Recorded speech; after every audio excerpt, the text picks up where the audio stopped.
Hello viewers, welcome back to Suman TV. ప్రస్తుతం మనతో పాటు ఉన్నారు ఎడ్యున్ and career guidance Venugopal Reddy గారు. సార్తో మాట్లాడదాం. నమస్తే సార్. నమస్కారం మేడం. సార్, మరి జనవరి ఫస్ట్ సెషన్ అయిపోయింది, జేఈ మెయిన్స్ 2025. చూసుకుంటే పర్సెంటైల్ వైజ్గా చూద్దాం. ఈ వీడియోలో మేమేంటంటే 99 to 100%, తర్వాత 97 to 98, 98 to 99, ఇలా పర్సెంటైల్ వైజ్గా చూసుకుంటే 94 to 97 పర్సెంటైల్ చూసుకుంటే వీళ్ళు ఈ కేటగిరీలో వచ్చిన వాళ్ళు దేనికి ప్రిపేర్ అవ్వాలి, దేనికి ప్రిపేర్ అవ్వకూడదు అంటే? మేడం, యాక్చువల్గా ఈ పర్సెంటైల్ ఏదైతే మీరు చెప్తున్నారో మోస్ట్ వల్నరబుల్ గ్రూప్ మేడం. అంటే వీళ్ళు మెంటర్షిప్ లేకుండా ఒక అడుగు ముందుకు కానీ ఒక అడుగు వెనక్కి కానీ వేయడానికి లేదు. ఓకే. ఎందుకంటే వీళ్ళు చాలా క్లోజ్ కాంపిటీషన్ లో ఉన్నారు. అట్లనే ఏదైనా సీట్ వస్తుంది అంటే రాదు. ఓకే. ఇది ఎట్లా ఉంటుంది అంటే విషయం, వీళ్ళకంతా కూడా నార్త్ ఈస్ట్ లో ఉన్నటువంటి కాలేజెస్ లో సిఎస్సి వస్తుంది. సిఎస్సికి పోవాలా లేదా అదర్ బ్రాంచెస్ పోవాలా. ఇప్పుడు చాలా బ్రాంచెస్ ఏదైతే ఉన్నాయో, ఇప్పుడు కెమికల్ ఇంజనీరింగ్ అని, మెకానికల్ ఇంజనీరింగ్ అని, మెకట్రానిక్స్ ఇంజనీరింగ్ అని, సివిల్ ఇంజనీరింగ్ అని, లేకపోతే బయోమెడికల్ ఇంజనీరింగ్ అని, బయోటెక్నాలజీ అని, ఇట్లా వందలాది బ్రాంచెస్ మనకి ఎన్ఐటీస్ లో ఉన్నాయి. వాళ్ళ వరకు అయితే క్లారిటీ, పైన వచ్చిన వాళ్ళు సిఎస్సి తీసుకుందామని ఫిక్స్ అయిపోతారు, లేదా మహా అయితే ఈసీ తీసుకుంటారు. వాళ్ళు అక్కడికి ఆగిపోయినట్టు. వీళ్ళకి బ్రాంచెస్ దగ్గర కన్ఫ్యూజన్, కాలేజీల దగ్గర కన్ఫ్యూజన్. ఎట్లాంటి కన్ఫ్యూజన్ వస్తుంది అంటే, ఎన్ఐటి అరుణాచల్ ప్రదేశ్ వచ్చింది, జిఎఫ్టిఐ జైపూర్ వస్తుంది, లేకపోతే ట్రిపుల్ ఐటీ వచ్చేసి ఎక్కడో ఢిల్లీ వస్తుంది, తర్వాత సిబిఐటిలో సీట్ వస్తుంది, కామెడికేలో టాప్ 5లో నిట్టి మీనాక్షి వచ్చింది, తర్వాత ఎన్ఎఫ్ఎస్యులో వచ్చేసి మణిపూర్ వచ్చింది, లేకపోతే గోవా వచ్చింది. వీటి మధ్య డైలమాని క్లియర్ చేసుకోవడం వాళ్ళకి ఇంటర్నెట్ లో లేని వస్తుంది. చాలా కన్ఫ్యూజన్ ఉంది. ఎందుకంటే అన్ని గొప్పగానే కనిపిస్తున్నాయి. దేంట్లోకి వెళ్ళాలో తెలియదు. వీటన్నిటికి తోడు ఈ యొక్క పర్సెంటైల్ ఉన్నటువంటి పిల్లలు వల్నరబుల్ గ్రూప్ అని చెప్పినా నేను. వీడికి పూర్తి స్థాయి టాపరో కాదు, అట్లని చెప్పి డల్ స్టూడెంట్ కూడా కాదు, మోడరేట్ స్టూడెంట్ అనమాట. వీటికి ఫ్రెండ్స్ దగ్గర నుంచి విపరీతమైనటువంటి ప్రెషర్ ఉంటుంది. రే మావా, నేను విట్టు పెట్టేసుకున్నా, వెళ్ళిపోదాం, ఇంక ఇది వద్దు, నెక్స్ట్ నువ్వు డిమ్కి వేసేసాయి, మనం అందరం కూడా ఎల్పీకి వెళ్ళిపోదాం, లేకపోతే పారోల్కి వెళ్ళిపోదాం, లేకపోతే ఇంకేదో చిన్న చిన్న యూనివర్సిటీస్, ప్రైవేట్ యూనివర్సిటీస్ ఎక్కడైతే మార్కెటింగ్ వల్ల పాపులర్ గా అనిపిస్తాయో అటువంటి ఇక్కడికి వెళ్ళిపోదాము. ఈ 5 కాలేజీలు ఏదైతే ఉన్నాయో, ఇప్పుడు ఎస్ఆర్ఎం కానీ, అమృత కానీ, విట్ కానీ, పారోల్ కానీ, లేకపోతే ఎల్పియు కానీ, ఈ గ్రూప్ ఆఫ్ కాలేజెస్ లేకపోతే ఎక్కువ మనకి మార్కెట్లో ఫ్లోట్ అయ్యేటువంటి కాలేజెస్కి వెళ్ళేదానికి వీళ్ళ గ్రూప్ అయితే కింద గ్రూప్ గుంజుకుంటూ ఉంటుంది. యాక్చువల్గా వీళ్ళు కానీ మెంటర్షిప్ తీసుకొని ప్రాపర్గా ఒక 10 ఎగ్జామ్స్ కానీ రాస్తే, ఈ 10 ఎగ్జామ్స్ నేను మళ్ళీ ఒకసారి రిపీట్ చేస్తున్నాను మేడం. ఐఐటి 2025, ఐజర్స్, తర్వాత సిఎంఐ, ఐఎస్ఐ, ఐఏసిఎస్, అదేవిధంగా వీళ్ళు మన ఏమంటారు, ఈ టాప్ 10 ఇన్స్టిట్యూషన్స్ ఉంటాయి మేడం. ఫర్ ఎగ్జాంపుల్ ప్రైవేట్లో కూడా టాప్ 10 ఇన్స్టిట్యూషన్ తీసుకున్నప్పుడు మనకు మేజర్గా టాప్ ఇన్స్టిట్యూషన్స్ మనకు సౌత్ ఇండియాలో తీసుకున్నప్పుడు, మనకు టాప్ 10లో తీసుకున్నప్పుడు కామెడికల్లో చాలా కాలేజ్ ఉన్నాయి. ఇప్పుడు ఆర్వి కాలేజ్ ఆఫ్ ఇంజనీరింగ్ కానీ, కోయంబత్తూర్లో పిఎస్జి ఇంజనీరింగ్ కాలేజ్ కానీ, లేకపోతే పెస్ యూనివర్సిటీ బెంగళూరు కానీ. వీళ్ళు సిబిఐటి సీట్ వస్తుందా ఇప్పుడు తెలంగాణలో ఉన్నప్పుడు క్లోజ్ ఫైట్ అన్నట్టు. ఎట్లా అంటే పేరెంట్స్ అందరూ ఆప్షన్స్ అయిపోయిన తర్వాత వీళ్ళకి బి కేటగిరీలో నోటిఫికేషన్ వస్తాయి. 94 to 97 మధ్యలో వీళ్ళు అనుకున్న బ్రాంచ్ సిబిఐట్లో కూడా రాదు. ఇది కూడా 98 to 97.5 దాకా కట్ ఆఫ్ వెళ్ళిపోతుంది. వీళ్ళకి ఏమొస్తుంది, సిబిఐటిలోని కాలేజీలో ఈసీ సీట్ వస్తుంది అనమాట. వీళ్ళు మేజర్గా డిస్ట్రాక్షన్ అయిపోయేసి ఈ పిల్లలు కూడా పర్టికులర్గా విట్టు ఎస్ఆర్ఎం అమృత కూడా పోవద్దు మేడం. వీళ్ళకి ఏంటంటే కామెడికేలో కన్ఫర్మ్గా సీట్ వస్తుంది. వీళ్ళు వెళ్ళకూడనటువంటి ఇప్పుడు ఇంకొన్ని ఇన్స్టిట్యూషన్స్ ఉంటాయన్నమాట. ఉదాహరణకి మనకి ఇక్కడ ఏది మహీంద్రా యూనివర్సిటీ అని ఒకటి వస్తుంది, మనకి తెలంగాణ రీజియన్లో తీసుకున్నాం. ఓక్సన్ యూనివర్సిటీ అని ఒకటి వస్తుంది. ఈ ఏదైతే ప్రైవేట్ ఇన్స్టిట్యూషన్స్ ఉన్నాయో అసలు ఇది ఎవరికి సూటబుల్ ఇన్స్టిట్యూషన్స్ అంటే ఇవి ఒక 70% వచ్చి ఉండొచ్చు కదా మేడం. 50 to 70 మధ్యలోనూ, లేకపోతే 20 to 50 మధ్యలోనూ ఉన్నటువంటి స్టూడెంట్స్ యొక్క జోనర్ ఇది. కానీ మన యొక్క ప్రజెంటేషన్ ఎట్లా ఉంటుందంటే, మా దగ్గర ₹1,00,00,000 ప్యాకేజ్ వచ్చింది అనగానే, అరే ఎన్ఐటీలో చూస్తే 15 లక్షల ప్యాకేజ్ ఉంది, వీటిలో ఏమో ₹1,00,00,000 ప్యాకేజ్ ఉంది. ఇప్పుడు ఎన్ఐటీస్ కానీ, ఐఐటీస్ కానీ, ట్రిపుల్ ఐటీస్ కానీ government institutions, there are government employees. వాళ్ళు వచ్చినటువంటి నిజాన్ని వేస్తారనమాట. యాక్చువల్గా మార్కెటింగ్లో ఏంటంటే జర బూస్ట్ కలిపి చెప్పడం అనేది న్యాచురల్గా ఒక టెండెన్సీ అనేది ఉంటుంది. దానివల్ల వీడు ₹1,00,00,000 వచ్చిందని వేసేస్తాడు. దీని బ్యాక్గ్రౌండ్ వెరిఫికేషన్ ఉంటుందా? ఉండదు.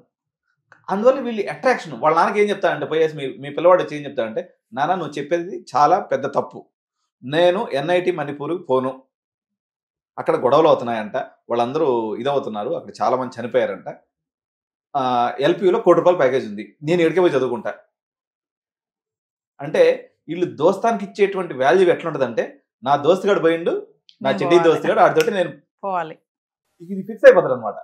సో ఇక్కడ పేరెంట్స్ స్మార్ట్ గేమ్ ఆడాలి. ఈ జడ్జిమెంట్ చేసుకోవాలనుకున్నట్లయితే మీరు ఎడ్యుకేటెడ్ పేరెంట్స్ అయినా, చాలా మంది ఇంజనీరింగ్ కాలేజీలో లెక్చరర్స్ ఉంటారు మేడం, లేకపోతే ఈ నారాయణ శ్రీ చైతన్యలో కూడా లెక్చరర్స్ ఉంటారు. ఇది ఎవరి జోనర్లో వాళ్ళ స్పెషలిస్ట్. ఈ కన్ఫ్యూజన్ ఏదైతే ఉందో, ఈ పర్టికులర్ గ్రూప్ ఆఫ్ 94 to 97 మధ్య ఉన్నటువంటి కన్ఫ్యూజన్ చాలా పెద్ద కన్ఫ్యూజన్. ఇప్పుడు కెమికల్ ఇంజనీరింగ్ వీడికి ఎన్ఐటి వరంగల్ వచ్చేస్తుంది మేడం టెక్నికల్ గా. వీడు ఎన్ఐటి అరుణాచల్ ప్రదేశ్ పోయి సిఎస్సి చదవాలా, ఎన్ఐటి వరంగల్లో కెమికల్ ఇంజనీరింగ్ చదవాలా?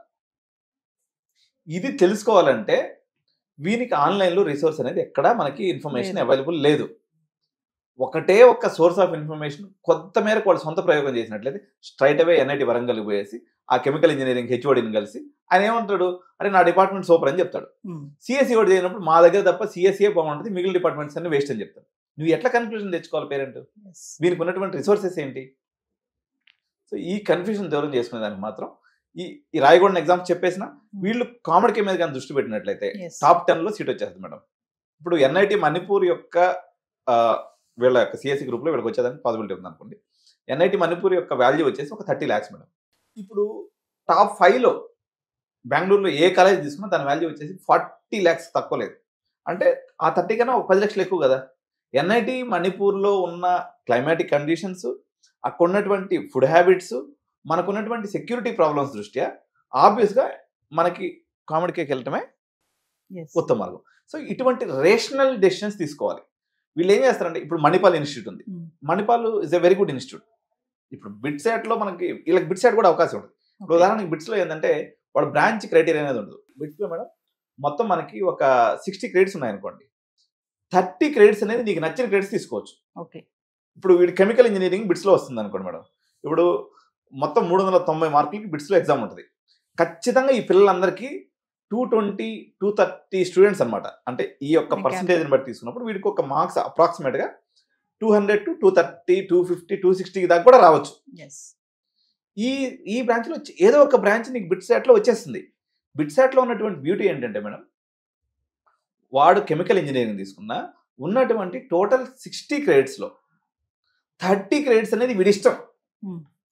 వీడు ఏఎంఎల్ తీసుకోవచ్చు, లేకపోతే రోబోటిక్స్ తీసుకోవచ్చు, లేకపోతే వీడికి నచ్చినటువంటి డిసిప్లిన్ తీసుకోవచ్చు. కోర్ బ్రాంచ్లో కేవలం 30 credits ఉంటాయి.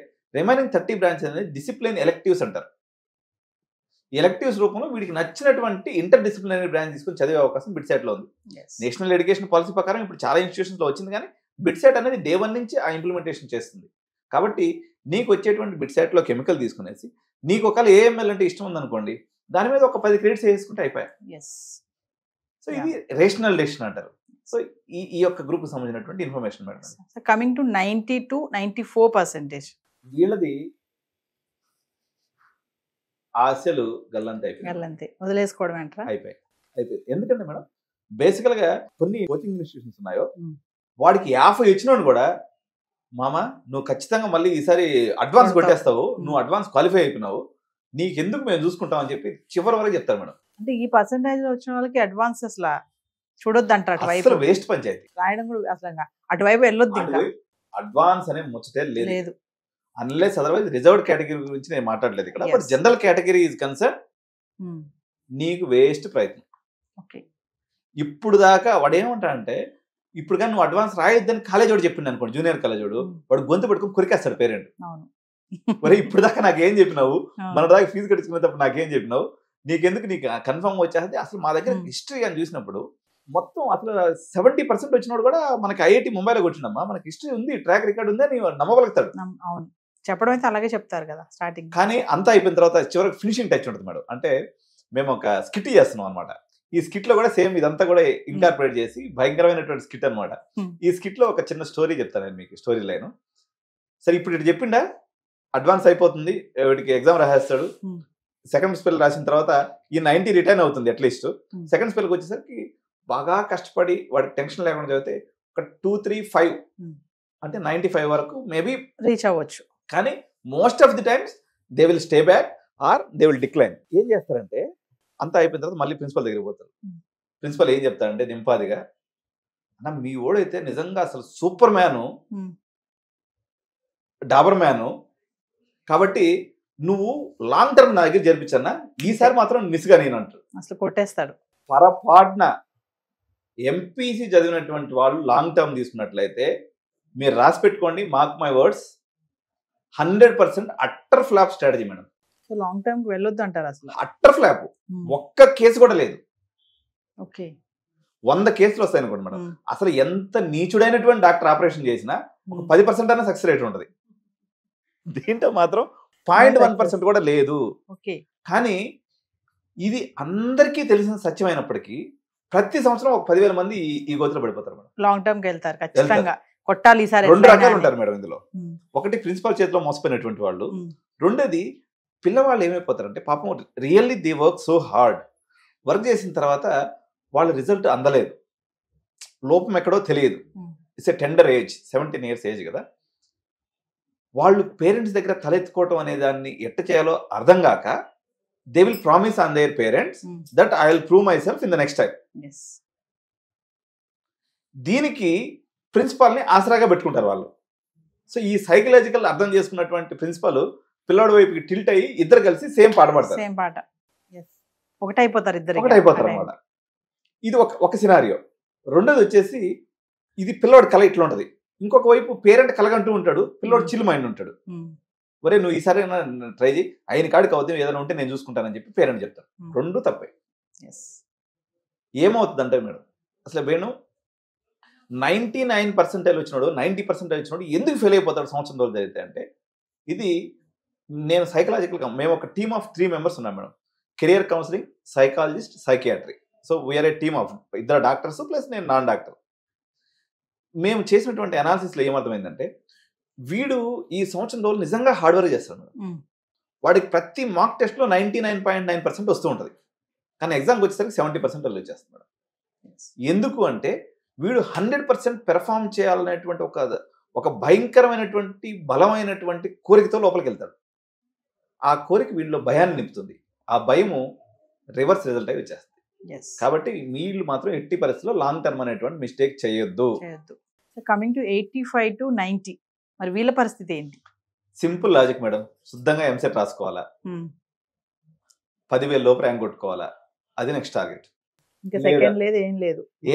ఇంకా అసలు డైరెక్ట్ ఎంసెట్ కే ప్రిపేర్ అవ్వాలి సీరియస్ గా. డైరెక్ట్ ఎంసెట్ రాసుకొని కనీసం ఒక 20,000 లోపు ర్యాంక్ తెచ్చుకొని మంచి కాలేజీలో చేస్తాం.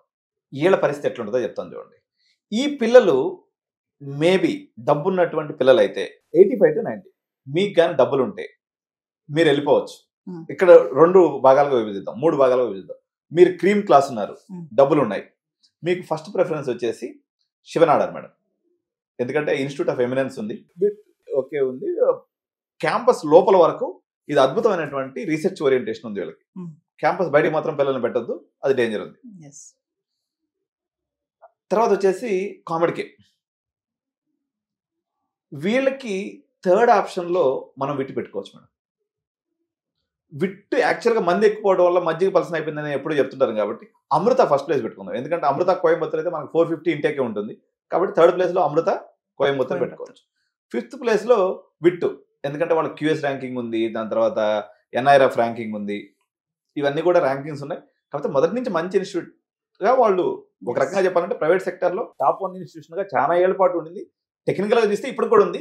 But there are some factors which is downfall అవ్వడానికి కొన్ని రీజన్స్ కూడా ఉన్నాయి. తర్వాత ప్లేస్లో ఎస్ఆర్ఎం.